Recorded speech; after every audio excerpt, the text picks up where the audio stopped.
Tonight, the state of New York agreeing to cough up $5.5 million to a black man wrongfully convicted of raping author Alice Sebold in 1981.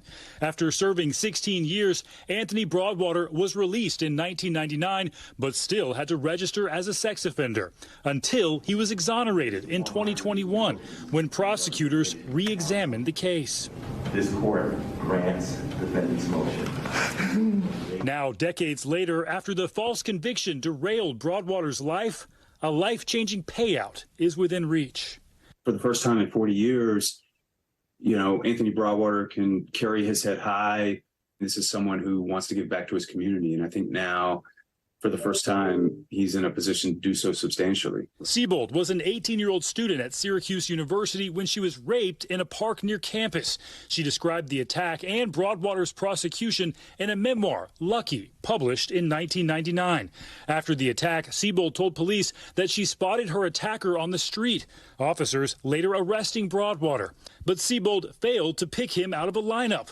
Broadwater was convicted anyway after Sebold testified that he was her attacker, and prosecutors presented evidence now deemed junk science. Mr. Broadwater cannot get those 16 years back. NBC News reached out to Sebold but did not hear back. She told the Associated Press in a statement released through a spokesperson, quote, "Obviously, no amount of money can erase the injustices Mr. Broadwater suffered, but the settlement now officially acknowledges them." Broadwater spoke with our Valerie Castro last year about his exoneration. He told me, said, "We don't know how they convicted you.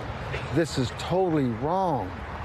I'm like, man, now somebody believe me. Somebody really believe me.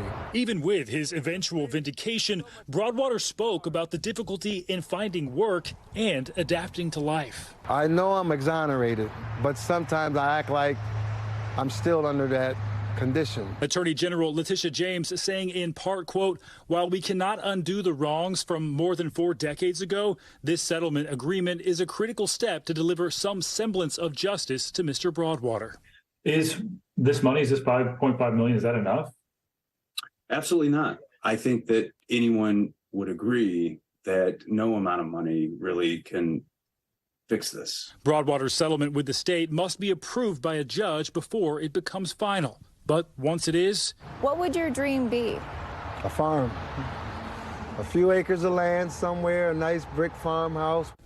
Tom, Broadwater's battle is not over yet. His attorneys tell us they have a civil rights lawsuit pending against the city of Syracuse and officials they say were involved. Meanwhile, his attorney also tells us that Broadwater plans to make good on those dreams of having that farmland and living a simple life with both privacy and freedom.